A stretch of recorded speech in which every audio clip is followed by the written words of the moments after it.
Ndewo, no, and welcome to your week 21 sentence review. If the week was busy, this is your chance to catch up. All 15 sentences from this week's Igbo Daily Drops in one place. Our mission is simple: to raise 10,000 next generation Igbo speakers. And every sentence you practice brings us one step closer. So, wherever you are, in the car, on a walk, or relaxing at home, let's review the sentences from this past week. Ka anyị bido. Let us begin. Number 1. Anyị gara ahịa ụnyaahu. We went to market yesterday. Repeat after me. Anyị gara ahịa ụnyaahu.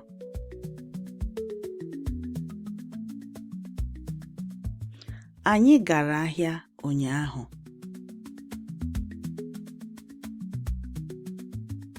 Anyị gara ahịa ụnyaahu.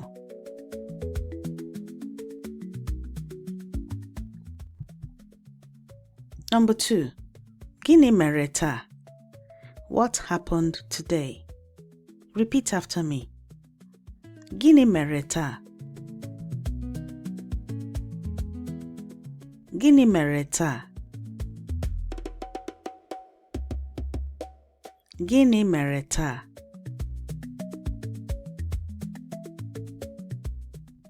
Number 3. Anyị hụrụ ha ụnyaahu na taa. We saw them yesterday and today. Repeat after me. Anyị hụrụ ha ụnyaahu na taa.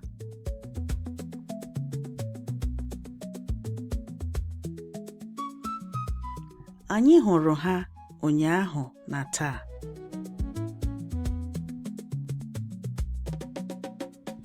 Anyị hụrụ ha ụnyaahu na taa.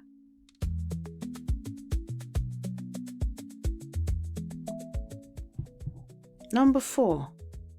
Agara m ahịa ụnyaahu. I went to the market yesterday. Repeat after me. Agara m ahịa ụnyaahu. I went to the market yesterday. Agara m ahịa ụnyaahu.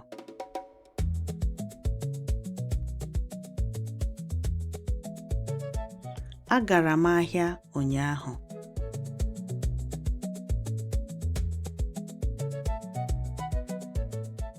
Agara m ahịa ụnyaahu.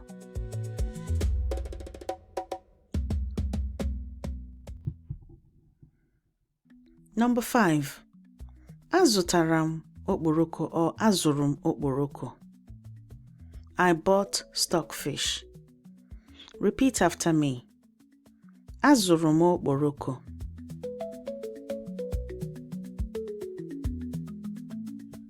Azụrụ m okporoko.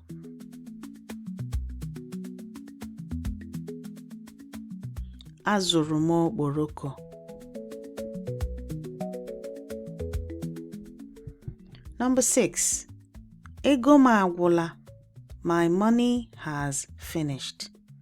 Repeat after me. Ego m agwula. Ego m agwula.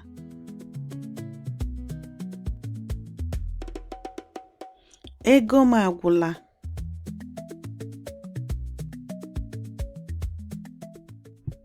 Number 7. Anyị hụrụ ụmụnna anyị n'ọnwa gara aga. We saw our kinsmen last month. Repeat after me. Anyị hụrụ ụmụnna anyị n'ọnwa gara aga.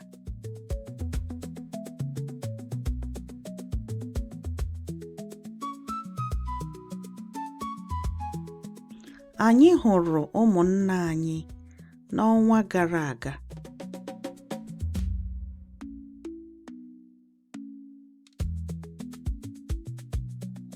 Anyị hụrụ ụmụnna anyị n'ọnwa gara aga.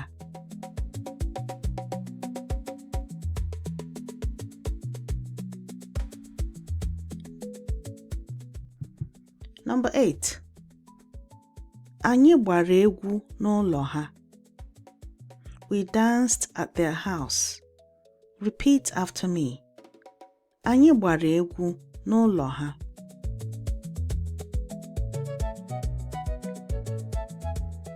Anyị gbara egwu n'ụlọ ha.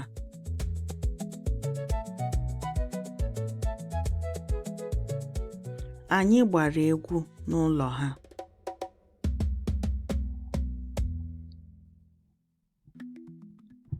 Number 9. Abụ m onye obodo ahụ. I am a person of that town. Repeat after me. Abụ m onye obodo ahụ.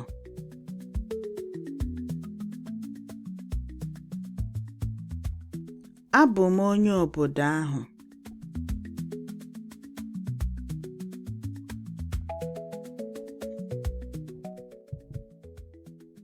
Number 10. Agara m Cape Town n'izu ụka gara aga.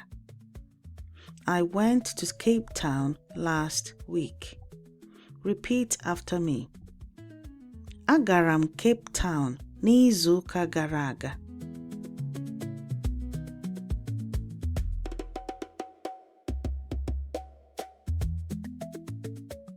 Agara m Cape Town n'izu ụka gara aga.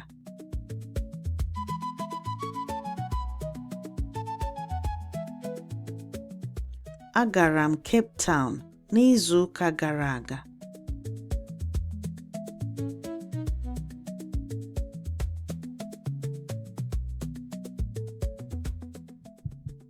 Number 11. Anọtere m aka n'ime moto. I was inside the car a lot. Or I stayed inside the car for a long time. Repeat after me. Anọtere m aka n'ime moto.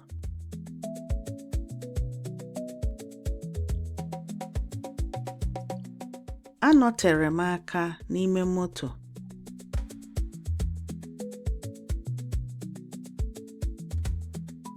Anọtere m aka n'ime moto.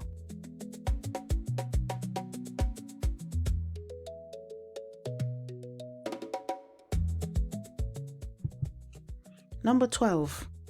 Azụtara m laptop n'ebe ahụ. I bought a laptop there. Repeat after me. Azụtara m laptop n'ebe ahụ.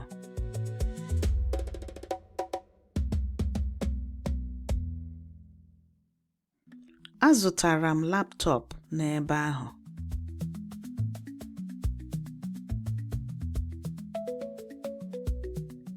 Azụtara m laptop n'ebe ahụ. Number 13. Ị hụrụ m n'ehihie? Did you see me in the afternoon? Repeat after me. Ị hụrụ m n'ehihie?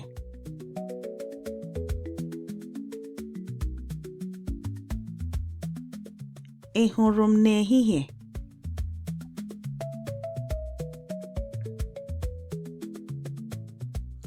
Ị hụrụ m n'ehihie?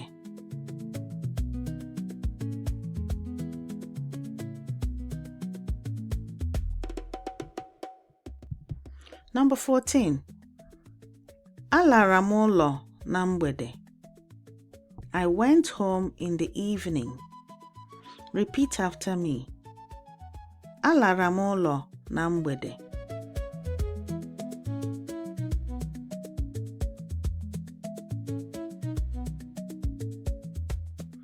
Alara m ụlọ na mgbede.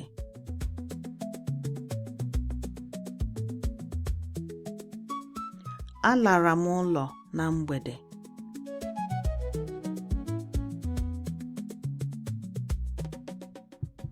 Number 15. Ehiri m ụra ọfụma. I slept well. Repeat after me. Ehiri m ụra ọfụma.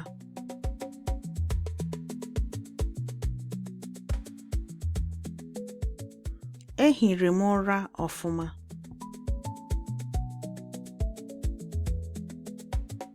ehiri m ụra ọfụma.